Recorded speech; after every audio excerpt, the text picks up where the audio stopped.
يا أمي أقطف دوما أحلى الزهر سار تعطر كل البيت تنتظر قدومك يا أمي. کوشش نہیں کرے گا. تو تین قسم کے لوگ ہیں. ایک تو وہ کہ جن کے پاس اچھی گائیڈنس ہو, دوسرے وہ لوگ ہیں جن کے پاس بری گائیڈنس ہے, جو شیطانی قوتیں ہیں, اور تیسرے وہ جن کے پاس سرے سے کوئی گائیڈنس ہے ہی نہیں, ان کو ان کا نفس اور بالآخر شیطان مسلط ہو کے دائیں بائیں لے جاتا ہے.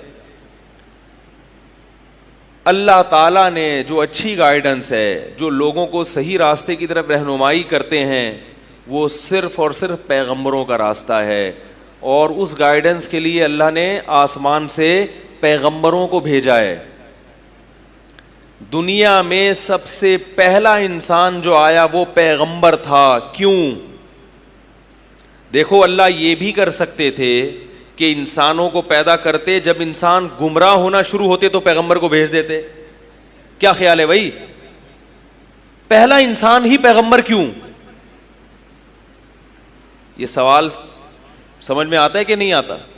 پہلا انسان ہی اللہ نے پیغمبر کیوں بھیجا, حالانکہ اس وقت تو کوئی امت ہی نہیں ہے. بھائی پیغمبر آتے ہیں امت کو سیدھے راستے پہ چلانے کے لیے, لوگوں کو گائیڈ کرنے کے لیے. ابھی لوگ ہی نہیں ہیں, دنیا میں کوئی شخص نہیں ہے, اور پہلا انسان پیدا ہو رہا ہے تو اللہ اسے کیا بنا رہے ہیں؟ نبی بنا رہے ہیں. ایسا کیوں ہے؟ اس میں کیا مصلحت ہے؟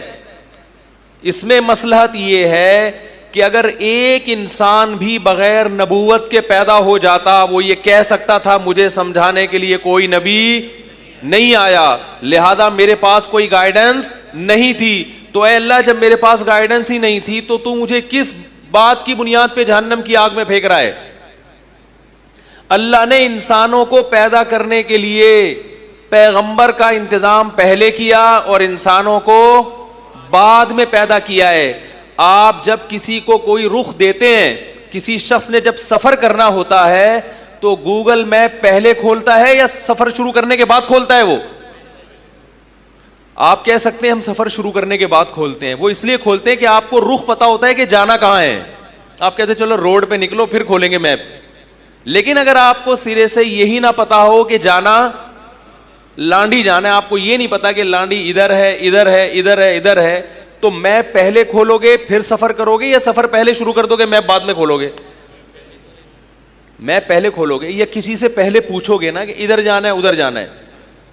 تو اللہ تعالیٰ نے اس کائنات میں سب سے پہلے پیغمبر کو بھیجا, پیغمبر کی اہمیت بتانے کے لیے کہ پیغمبر کے بغیر یہ دنیا یتیم ہے, پیغمبر کے بغیر یہ دنیا سیدھے راستے پر, بولو بھائی, نہیں چل سکتی.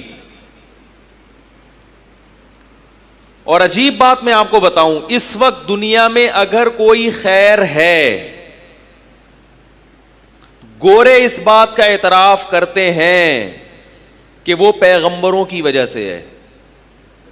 دیکھو, میری کوشش ہوتی ہے کہ میں گل ویلے دی تے پھل موسم دا والی بات کروں. یہ مثال سمجھتے ہیں؟ میں اگر کتابوں کے حوالے دوں پیچیدہ بحث ہو جائے گی. چند ایک بہترین دلیل میں آپ کو دیتا ہوں. انسان اس وقت زیادہ تہذیب یافتہ سمجھا جاتا ہے, ایسا ہے یا نہیں ہے؟ لوگ کہتے ہیں ایجوکیشن ہے, تعلیم ہے.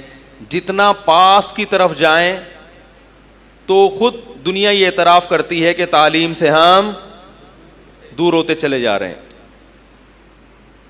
لیکن عجیب بات ہے, گوروں نے بھی اس پہ اشکال ظاہر کیا ہے کہ ہم جتنا پاس کی طرف جائیں گے فیملی سسٹم مضبوط ہوتا نظر آئے گا.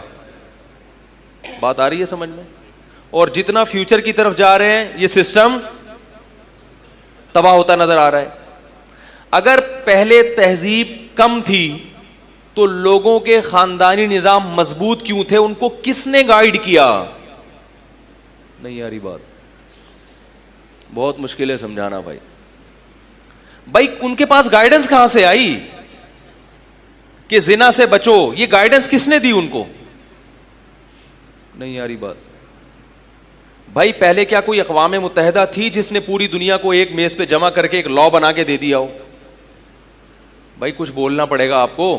نہیں تھی نا. کوئی ایسا یعنی لوگوں میں لنک تھا واٹس ایپ کے ذریعے, فیس بک پہ کمپین چلی ہو کہ بھئی لوگ زنا سے بچیں گے, اور جب کوئی مرد بالغ ہوگا تو وہ کیا کرے گا, باقاعدہ نکاح کا پیغام بھیجے گا, اور باقاعدہ میرج سسٹم کو کیا کریں گے ہم معاشرے میں پروموٹ کریں گے. نکاح کا رجحان کسی کی گائیڈنس کے بغیر کسی قوم میں پیدا ہو سکتا ہے؟ اگر انسان ایک جنگلی مخلوق ہے تو انسان کو جنگلی جانوروں کی طرح رہنا چاہیے, جوڑے بنا کے پیئرنگ کر کے انسان نہیں رہنا چاہیے. لیکن ہم دیکھتے ہیں جتنا پاس کی طرف جائیں گے آپ کو زنا کم نظر آئے گا, اور فیملی سسٹم ہر قوم میں, چائنیز میں, جیپنیز میں, فلپائن میں, ہر قوم میں. ان کو یہ کس نے گائیڈ کیا؟ اس سے صاف پتہ, حالانکہ کوئی یونیورسٹیاں نہیں تھیں, ایجوکیشن بالکل بھی نہیں تھی, اس سے صاف پتہ چلتا ہے کہ دنیا میں جو پہلا انسان آیا اس نے چونکہ نکاح کر کے زندگی گزاری, اسی نے نکاح کو پروموٹ کیا. یہ میں ایک مثال دے رہا ہوں سمجھانے کے لیے. پھر پیغمبر دنیا میں آتے رہے اور قوم کو زنا سے بچنے کی تلقین کرتے رہے. یہ پیغمبروں کی گائیڈنس تھی جس کی وجہ سے چچا, ماموں, خالہ, پھپھی, نانی, ساس, سسر یہ رشتے وجود میں آئے ہیں.